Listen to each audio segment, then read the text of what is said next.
suddenly proving that he's comedy gold. They were pretty good gags that he came up with. The one about, well, if it wasn't for us, you'd all be talking French was just amazing. But, Something shifted in Washington that week. You felt it, I felt it, and you better believe they felt it. All the way from Montecito, King Charles stepped onto American soil with everything stacked against him. Writ with danger. And, it could have actually been an absolute, disaster if everything didn't. And within 4 days, he didn't just quiet his critics, he buried them. He buried them. And the people who spent 6 years defining him as a cold, distant, racist relic, they watched their entire narrative collapse while the cameras rolled. This is the part nobody talks about. The moment the king won America, Harry and Meghan lost something they can never get back. You already know what I'm about to say. For the better part of a decade, the Sussexes have fed the American public a very specific story. The cold, uncaring father, the family that rejected them, the palace that silenced them. That story sold books, sold Netflix deals, sold podcast episodes. And look, the mainstream media ate it up because scandal sells. But here's the thing though. A story only works when there's no counterpoint. When the other side stays quiet, you control the entire conversation. Charles stayed quiet. William stayed quiet. The late Queen stayed quiet. And so the Sussex narrative grew and grew until it became, for millions of Americans, the only version of the truth. That all ended 4 days ago. Actually, wait, I need you to stay with me here, because what happened in Washington wasn't just a successful diplomatic visit. It was a calculated, meticulously planned demolition of everything Harry and Meghan had been selling. The king walked into Congress, the same Congress that heard endless whispers about the racist royal family, and he received 12 standing ovations. 12! But actually, if you listen to it, it is quite political. And that is the masterstroke of how he managed to get 12 standing ovations. Do you understand what that means? A room full of jaded, cynical, politically divided American politicians kept leaping to their feet for a foreign monarch. Even J.D. Vance, who didn't exactly spring from his chair every time, couldn't stop the momentum. The king brought the room to its feet again and again. Not through scandal, not through victimhood, through dignity, humor, and a masterful speech that wove together the Magna Carta and the American Constitution like they were always meant to be linked. He referenced the tiny corner of the Thames at Runnymede in 1215 and made Americans feel it in their bones. The American Constitution, which he linked back to the Magna Carta from 1215 in that tiny corner of the Thames. I don't know whether you've been there near Windsor Castle, but next time you go there, you probably think it's a pretty unprepossessing kind of place, but it's just a field next to the River Thames. But if you go back to 1215, it was a significant moment. And the jokes. My goodness, the jokes. He looked at the room and with perfect timing reminded everyone that if it wasn't for Britain, they'd all be speaking French. President Trump himself was left, in the words of one British reporter, slightly blindsided. The dynamic shifted in real time. The king, this man who'd been painted as awkward and irrelevant, suddenly became comedy gold, an elder statesman with a gentle hand on the tiller. You know, just like I know, that the image of Charles charming the most powerful room in America must have landed in Montecito like a bomb. Because for years, they told the world he was incapable of warmth. And yet, there he was, controlling the room, fumbling his papers just enough to seem human, delivering a masterclass in soft diplomacy that left seasoned American journalists saying, and I quote, "The king just went up in my estimation about 500 times." Let me slow down for a moment here. I want to talk about what this man was carrying on his shoulders. This wasn't just political danger, though there was plenty of that, with the British Labour Prime Minister and President Trump on opposite ends of the spectrum, and the king somehow steadying those waters. It wasn't just the terror alert that had just been raised, or the White House shooting that happened 48 hours before everything was supposed to kick off, an incident that easily could have canceled the entire visit. 48 hours, I think 48 hours before everything is supposed to kick off. That really, aside... It was also his own body. The king is living with cancer. We know now from people close to his recovery. Let me rephrase that, close to his ongoing treatment. that he's receiving experimental therapies, the most expensive and cutting-edge treatments available. Can I just tell you that I did speak to someone last week that knew of the king's recovery. Well, I shouldn't say recovery because we understand he's living with cancer, but knows of the king's um, health status. And they said that he is receiving these really unique experimental treatments, like the most expensive you could possibly receive, and it has improved it's improved his. They've improved his energy, but he's still fighting. At 77 years old, with jet lag disrupting his sleep, waking at 4 in the morning and unable to get back to rest, he smiled. He never yawned. He put a pep in his step for 4 straight days. That's not just duty.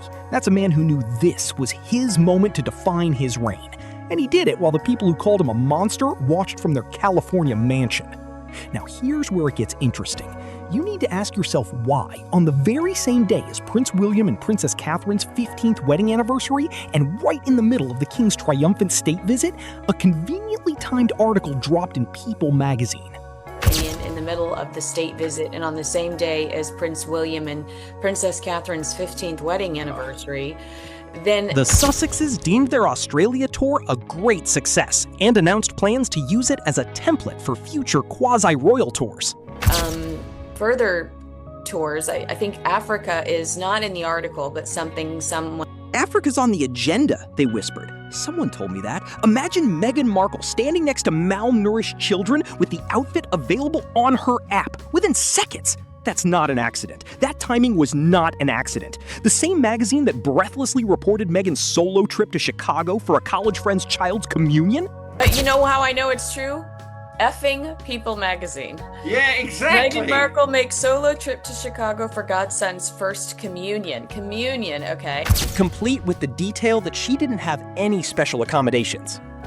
She didn't have any special accommodations. No, just. Oh, no, that was the thing. That was just the thing. Just on the phone with People magazine, letting them know that she's walking into holy name cathedral. Why would she need special accommodations? She's a private citizen attending a friend's religious ceremony. But she made sure people knew she was there, that she walked into Holy Name Cathedral without the red carpet, as if we're supposed to applaud her for behaving like a normal person. And you remember, when real working royals attend a friend's event, there's no press release, there's no announcement, they just go and be with the people they love. But Meghan needs the world to know she still has friends, that she's still relevant, that she's still important. It's a tell. It's always been a tell. The desperation is bleeding through. Anna Wintour, the gatekeeper of the Met Gala, didn't invite her this year. Reports say Anna recognizes that William and Catherine are the future, not the reality show path Harry and Meghan have chosen. Even Serena Williams' sister Venus is on the Met Gala committee, along with Beyoncé, and still no invite. The woman who called and invited herself to Paris Fashion Week suddenly finds the door closed. The king's visit showed everyone in the fashion and media elite something they can't unsee. The real power lies with the monarchy that serves, not the one that sells. And that brings us to the quiet rage seeping out of Montecito. But that reflection will be one of raging, particularly from one side of it. You heard the British commentators on the podcast we all listen to. They said it plainly. I wouldn't mind a little reflection in Montecito, but that reflection will be one of raging. Raging because Harry told a reporter just days ago, I am a working member of the royal family. He is. He said to Chris Shep, I am a working member of the royal family. But he's working, but he's playing with words. He works, yes, but not as a royal. He's a private citizen. He's playing with words because he's not a member of the royal family. He is working, but he is not working. Yet he clings to the title, to the trappings, to the fantasy. And his wife, the same woman who cried racism when crowds in Jamaica pushed back during William and Kate's tour, now watches the king receive love and affection from a nation that doesn't even believe in titles. America, a meritocracy with its own constitution, turned out in crowds that stunned everyone. Harlem Grown, the charity the king visited, was still doing sit-down interviews days later on local New York news stations. The impact was so deep that even after the news cycle moved on, the ripple effects kept spreading. The king left America with the best headlines the royal family has had in years. And the Sussexes? They left with a People article about a communion and a chicken coop video with Lilibet. This is the part nobody talks about. While Charles was proving that soft power, dignity, and actual service still matter, statement and the real example, and I think this is the important thing, Kinsey, understanding. Harry and Meghan were proving they have nothing left but manufactured headlines. They wanted to be half in, half out royals. They wanted the status without the sacrifice. But the king just showed the world what a real monarch looks like. The contrast is brutal, and it's permanent. Prince William is learning from this. I always said I need to make sure that I leave the monarchy in a strong position for my son and George going forward.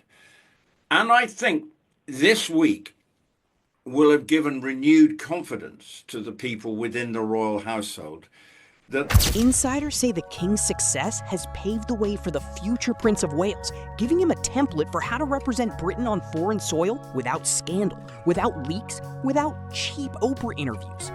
The monarchy is standing taller tonight, and the Sussexes are scrolling through their feeds, watching an institution they trashed get celebrated. We all knew this day would come. You knew it, I knew it. When you build your brand on exposing the rot at the heart of the palace, and then the palace steps into the light and shines, your entire business model collapses. Harry and Meghan bet everything on America believing their version of events.